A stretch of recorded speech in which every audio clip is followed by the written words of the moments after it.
What's going on, everybody? We are here for Friday's reading, third reading of the week. How are you guys doing today? I'm doing pretty good. Things are going pretty well. No real complaints here. We had some pretty interesting energies for Monday and Wednesday, so I'm excited to see just kind of like how that settles out for the week and just kind of like this last little gasp of air of like, where does the energy lead from this week? I know it's more continuous than just like, yes, it's Sunday night at midnight, so the energy completely clears out. I know it doesn't really work like that, but in terms of just kind of the continuity of these readings, I mentally kind of section them out by week, so it's interesting to see just kind of like how the first reading differs from the last reading and how the energy just kind of shifts and change. That being said, shuffling the cards a little bit, and we are going to get started with this reading and just kind of see the basis of where the energy is, where it's headed, what you can do about it, and just kind of like, I don't know, maybe some potential outcomes. Maybe it'll give you some useful information going forward with just kind of like this last little bit of your week. So yeah. Alright, let's do...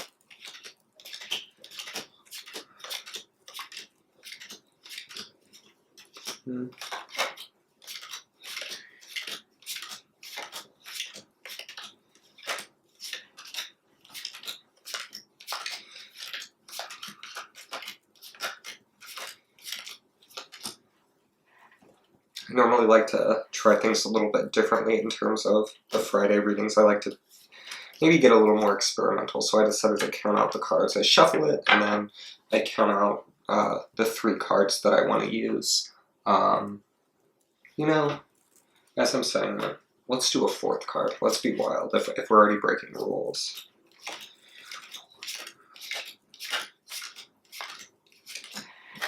Alright, so that being said, I don't know if I did that right. That's fine.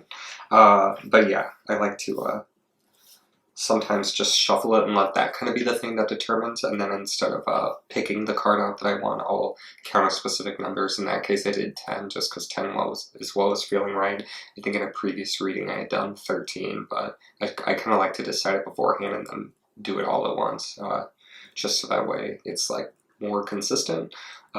But yeah, so here is the 4 cards for this reading. Let's get started with the first one, kind of talking about the energy we have going on. Okay. So we have the 2 of Swords. 2 of Swords. I think the thing that's most catching my eye in terms of this specific card is just the moon kind of hanging overhead. I think it kind of, I definitely am getting the sense that it's representing this like spirituality kind of looming in the background over what's perceived as a very like non-spiritual dilemma in like your present world. So it has to do with looking, the spiritual might offer you a solution here in like something that you don't necessarily think would have an inherently spiritual solution. Like maybe you're dealing something financially, like you're not sure how you want to allocate certain funds, or maybe something's more expensive or less expensive, or having to do with taxes, and like in your head it's the farthest thing from like, yes, I should meditate on this, or I should like go and do some real deep like soul searching, and that's going to give me a solution. But I think that's kind of what this card is giving. Not to say that it's going to solve your problems, but maybe if you spend 20 minutes in a meditation about something just so like needing to get your tires replaced and not sure what you need to do, maybe you could get some insight. So I think that's kind of the energy we're getting starting off, that the spirituality is definitely looming. It's willing to provide help, but this person that's kind of blind to it. They've turned away from it. They're not even like thinking about it. They're completely occupied in what's going on like right in their immediate world, that they don't even notice the solution in the background. So maybe be open to that kind of a spiritual solution for a very physical dilemma. Or even if it's not physical, I guess a lot of like, I don't know, it's swords, so it is kind of like that, like in your mind. But I think that's, I mean, we get in our head about a lot of like tangible problems, especially stuff like money. Like money is not always entirely like physical in terms of being cash, but it is still physical, but it's occupying the mind. So yeah, that's kind of the energy we're going. starting in with like this end of the week. All right. So now we have a Seven of Swords, which is another. We have another Swords card, another Mind card. Again, here I'm seeing this energy of. I'm getting. I want to kind of talk you through like my thought process. I'm getting drawn to like two varying conclusions. So take either of these that you will. I'm getting drawn to this idea of being like an unorthodox method, like stealing and like making your living in a way that's not. I'm not getting so hung up on the ethical, but like doing kind of like a roundabout way, like, oh yes, I'm gonna make my life of crime like. That's what everyone's pushing me towards. I'm kind of looking at this like subversive, not thinking in the way that someone else would. Like only a very specific type of person would think like, oh yes, well you can just steal it. Like that's not what the average person would just jump to. So I'm getting this kind of look at like taking an unorthodox approach. That's not like. That's not me tying in some kind of like moral judgment to stealing. Like stealing is not the example that I would use for this, but it's kind of allegorical to this message of like subversivity and like unorthodox methods for solving your problem. That is kind of the first route that I want to take while looking at this card. The second route I want to take has to do with the fact that this is the Seven of Swords and he's only carrying 5 of the swords. So that has to do with not addressing a problem holistically. Again, that also kind of ties back into the message of the first card of not, like just because something doesn't seem spiritual doesn't mean that your spirituality isn't going to tie into your finances or could help you in some capacity, in the same way that like it would go vice versa. Like you don't think finances could impact your spiritual life, but they can. There's that kind of energy flowing in the background bothering you throughout your meditations, even if you don't really think that it is. So it's kind of encouraging you to take this holistic approach to the things you're doing. And maybe if you're getting frustrated because you can't so much address something directly, maybe there are indirect things that you can influence and change that are going to have an overall outcome on like the actual problem you have at hand. So I'm getting those kind of two. Take from that what you will. This is an interesting card. It often comes with like various different interpretations. Some people say it's a negative card because they're like, oh, he's stealing, he's tricking you. And that can be one way, but you also feel free to look at it as the way of like, oh, like how can we address this problem in either a non-conventional way, or am I encouraging you to ask if you're addressing this problem holistically and you're looking at the entire picture. So that's what we have for the second card.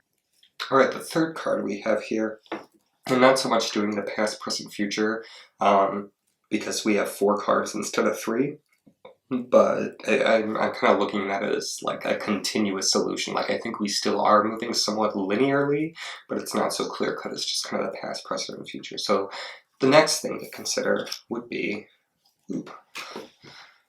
the Sun card. It doesn't do very well when you hold it up, so I think you can have to hold it back here to get the best solution. So what does this have to do? If we're looking at it this like from a continuity perspective, I'm seeing this idea of like shining light onto something.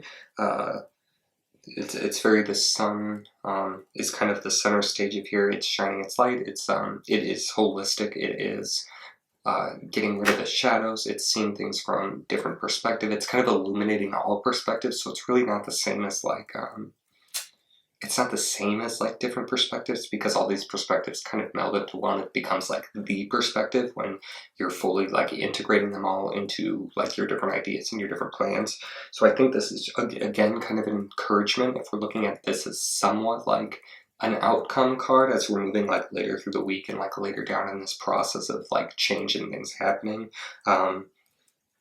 It is kind of that like light at the end of the tunnel in terms of saying like, ah, yes, like make sure you're looking at these things, and like maybe it's kind of guiding us to see that the energy will promote, like it will help you, like you won't have to do this all on your own, like the universe is going to help you shine a light on these things, and if there's something you're missing, then the universe might nudge you in kind of a way of like, oh, but like, did you try looking at this? And you're like, oh, I wouldn't have even thought about that even if I was open to perspective, like that perspective, and I want to like you don't want to be fooling yourself. but there might just be something you miss in the world, and just kind of like the energy around you is like, oh, but you are missing this. So like, uh, maybe be willing to like be open to other perspectives and be open to that kind of like guidance pushing you. Uh, because like you're not giving off the energy that you want to be fooled. You want to understand these problems holistically. So I think that's kind of a good card in terms of like you're going to get your help from that. Like some like the energies around you are going to help you look to the things that you need to be looking at. So I wouldn't fret too much about it. Just go in with an open mind, and I think that's really all you can do. Um, Everything else is going to be taken care of in that perspective. You don't need to go like turning like every single rock over uh, to make sure like, am I missing anything? Like you'll be told what you're missing. I think just keep an open mind, and like that's the solution for this. So yeah, that's a pretty straightforward card, I think, in terms of this reading. Now let's look at the last, like the fourth card. I'm seeing this as kind of just like a wild card energy, so we're just going to see what it has to offer and just kind of like channel how that impacts the reading overall. Okay. I always like this card. It is the Nine of Pentacles. Again, I'm getting that kind of like, I'm getting kind of like sunny vibes. Like it's very yellow. This is very like, it's very similar color palette to the Sun card. We're just getting those like hard yellows, despite it being kind of like an earthier card, and yellow isn't always the color that's associated with earth, but it's associated with the sun, which is associated with plants, which is associated with the earth. So it's kind of that like somewhat degrees of separation, but it definitely still works. Interesting. So I usually don't have a very like difficult time interpreting the energy of this card, because I think the energy is pretty straightforward. But in terms of it acting as our wild card, I think it's kind of like mutating that like basic reading of like, oh yes, you're in your garden and you are manifesting your dreams. If we're looking at that as kind of this whole like, what does this have to say about the solution in terms of like a holistic approach? All right, so I think what we're getting from this in terms of like the whole wild card energy of this reading is you see she's kind of like standing in this garden, but she's very like ornate. She's very dressed up. You're kind of getting you're getting the vibe that she initiated this process, but she's not necessarily the one like working in the garden. Like she's reaping the benefits, but she's not she's set it up at a point where she's not constantly having to toil over it. So I think the energy that we're getting from this is to not be afraid to just kind of like let things go in the background, like let things grow, be like in terms of being open to other perspectives, like yes, be aware they're there, but don't be afraid to let things go on in the background. Like you don't need to be scrutinizing every little detail of your life for messages and everything. Like it's reaffirming the message of just being open and that things will come. Like she's not in her garden like pulling up every single like root like constantly. Like at a certain point you just kind of have to let it be, like it is going to be what it is, but that is going to be a good thing. So don't be afraid to just kind of like let go of the wheel for a little bit. Not entirely. You want to get on the right road. You want to make sure you're headed down a good path. But at a certain point, you kind of reach this diminishing return of labor. And I think that's kind of where she is, where like she's reaping the benefits, but she's not having to put so much in the work. Like she planted the seeds months ago, and it was a while of like cautious weeding and tending, but you get to that point of your plants are getting big enough that they don't need your like microscopic care. Like they're going to do fine on their own. Just make sure you're like watering them occasionally, but you don't need to be like misting them every 3 hours to make sure they don't like immediately just like keel over and die. Like I definitely think that's the energy of this. It's like, don't be afraid. Like keep all of this in mind. Make sure you're aware of the entire picture, but you don't need to be constantly obsessing. So maybe that's not so much of a warning, but just kind of like a advice moving forward. Like it's not like don't get too caught up in this. Like that's not the energy I'm getting, but it's like it's gonna be fine. Like just be open to it and it's going to be fine. Like you'll be shown what you need to show. You've done the work, or you will do the work that needs to be doing, but you don't want to obsess over it to the point where it becomes detrimental. You want to keep the vibes as high as you can, and that's definitely what this lady is doing. So I think it's a little bit different in terms of the basic reading of like, you're reaping the benefit. Like it's not exactly that. It's not exactly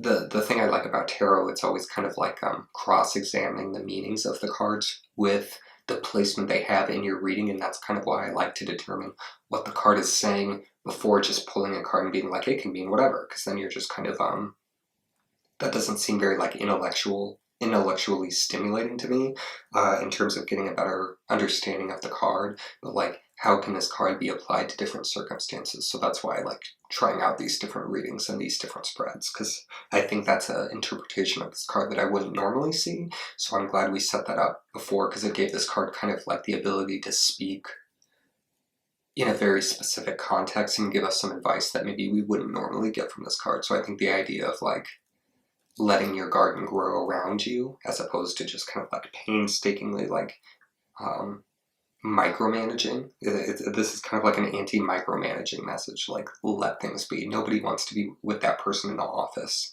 who can just not let anything go and is constantly looking over your shoulder waiting to correct you. I know we've all been in environments like that, whether school or work. Nobody likes that person. Be afraid to, like, don't be afraid to let go a little bit. I know it's scary, I know it sucks, but things are just kind of going to be what they're going to be, and you like scrutinizing everybody and everything is just going to make other people upset, and it's just going to overall make for a worse environment for them, and then they're going to turn that around and make it a worse environment for you. So like, don't be afraid to be this lady. Like, let go. Like, you can have a great garden and still have the time to stroll around. Like, have your cake and eat it too, a little bit. You can never do it always, but like, I think there's always room to do it just like a little bit. Like, hard work is only as good as it is useful to you. There's no use in just toiling away for the sake of toiling, at least in my mind, and I think that's what this card is kind of trying to remind us to do. So yeah, don't be afraid to let go a little bit. I think that's a nice place to go into your weekend. Maybe take some time to relax. Make sure you're thinking about what you want to be doing and what you need to be doing, but don't be afraid to let those be just kind of background thoughts. You don't need to sit down and like do a spreadsheet. Just think about it here and there. Like, what can you do? You know, keep it casual. All right, guys, that's it for this week's reading, the Friday reading, and then just kind of the week as a whole. I hope you guys resonated with some of it. Let me know if you have any thoughts down in the comments. And yeah, that's it. Thank you for watching, and I will see you on Monday. Hope you have a good one.